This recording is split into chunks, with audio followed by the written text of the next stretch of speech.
And we are here talking about the Feminist Futures Storybundle with another one of its authors, this time Nicole Kimberling, who's going to talk about her novel Happy Snak. And Nicole, how do you describe this book to your friends and family?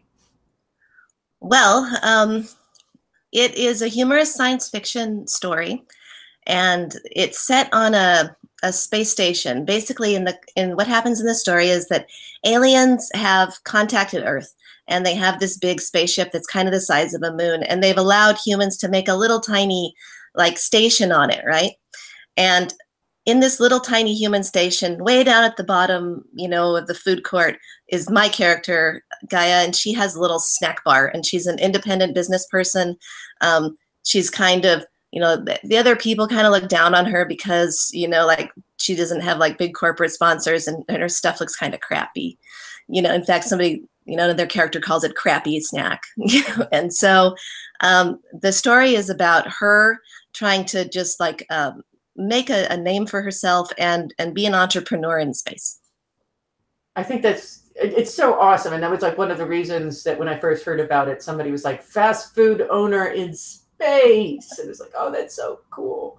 So I have to ask if you have a fast food background or a fascination with fast food or anything like fast food in your family. You're related to Colonel Sanders, anything like that? Well, when I started writing the novel, I wrote this novel about 20 years ago in 1998. And when I started writing it, I worked at the mall. And I was thinking about like how I was a bookseller then at Walden Books, which is now no more, And so I was thinking, oh, like, a mall would be a lot like what a space station would be like, I think, and especially then I was like, well, then what would be the equivalent of corn dog on a stick, sort of the ubiquitous mall food. And then so I stopped being a bookseller, and I thought, oh, my next job, maybe I'll take a short job cooking so that I can like kind of research this novel that I'm writing. And I became a line cook, which I did for 20 years. Like it was a whole different career that I had that was just caused by like research for this novel. And it turned out that I had like a whole second career that just kind of came out of trying to do book research. And so, yeah, I mean, I have cooked a lot. I've cooked a lot of things and a lot of hours. So, but this is the only book where this is the only food-oriented book of yours that I know of, unless you're planning a science fiction line cook. Oh, no, I would love. Actually, my current project is also food related. I have a character, he's called Special Agent Keith Curry, and he's a supernatural food inspector, which basically means he inspects supernatural food. So if you're like, say, a vampire and you are like dependent on blood, the person who like inspects the blood to make sure that the blood is like food grade blood, as opposed to like dog food grade blood or whatever, that Special Agent Keith Curry does it. And it's I've written 2 novellas featuring him, and I also wrote a podcast which is called Lauren Proves Magic is Real, which features his like lesser cases, right? And so it's like the context of that is there's a cat sitter, Keith Curry's cat sitter Lauren, who breaks into his computer and starts podcasting his case files.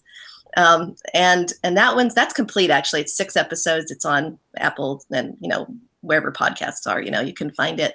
And so I'm compiling all the Keith Curry stories into a book that's going to be out this fall, which is called Grilled Cheese and Goblins. And so it has the existing stories, and then it'll have a brand new story that I'm working on right now. So yeah, so I'm getting a lot of mileage out of those 20 years of cooking. But in 20 years, you want to get some mileage out of, right? Well, I have to say Walden Books represent, because I was the assistant manager at Walden Books 882 in Mishawaka, Indiana for a long time. Man, I worked at 8 Walden Books. You could move around with that company, man. Yeah. Get a job anywhere.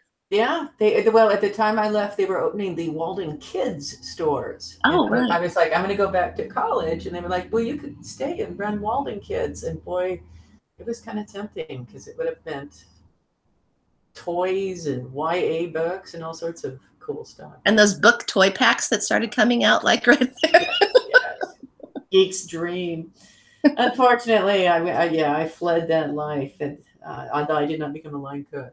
So, where can people find more of your work?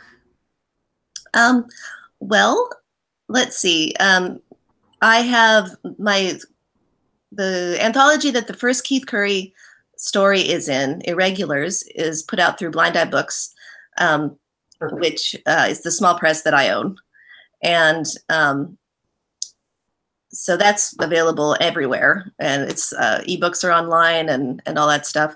Right now, some of my titles are in transition because a couple of the publishers that I had worked with have gone out of business. And so the titles are transitioning, you know, from being available in one spot to available in the other spot. They're in that kind of like lull period where I'm not allowed to put them up yet. Yes. Yes. I know that feeling. Okay. But yeah, most of them are available at really anywhere you can get ebooks, or I think that my novel Turnskin, which was my first one, you can order basically anywhere. It's available through wherever books are sold. Awesome. Mm-hmm. All right.